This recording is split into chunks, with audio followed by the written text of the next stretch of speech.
Let's do a little bit of predicting. Let's do some predicting around what do we think will be the most talked about topics for Black, queer, feminist groups in 2023.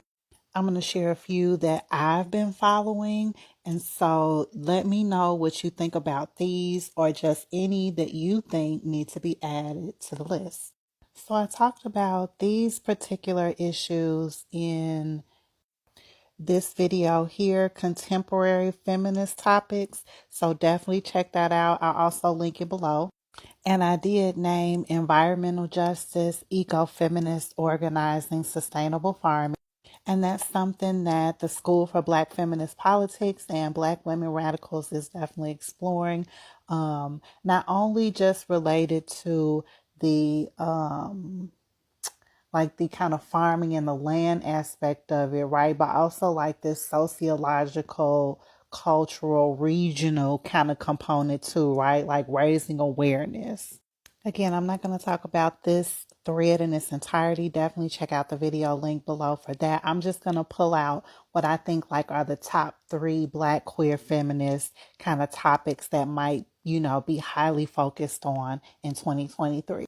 So my second one is actually going to be gender affirming care.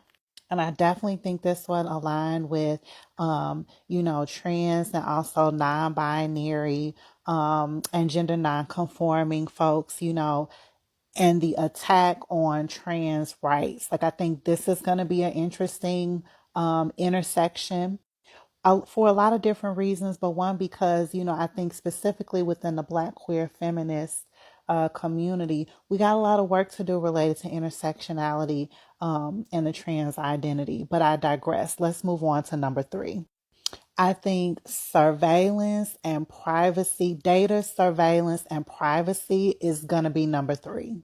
Because I'm a blurred, I follow the newsletter for Data for Black Lives that is run by a Black identified woman.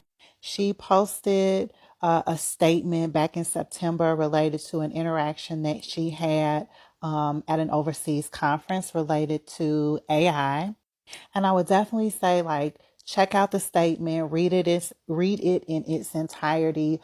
It has some additional information and background, but what I want to specifically focus on is that this particular incident led Data for Black Lives to do more work around divestment, which is interesting.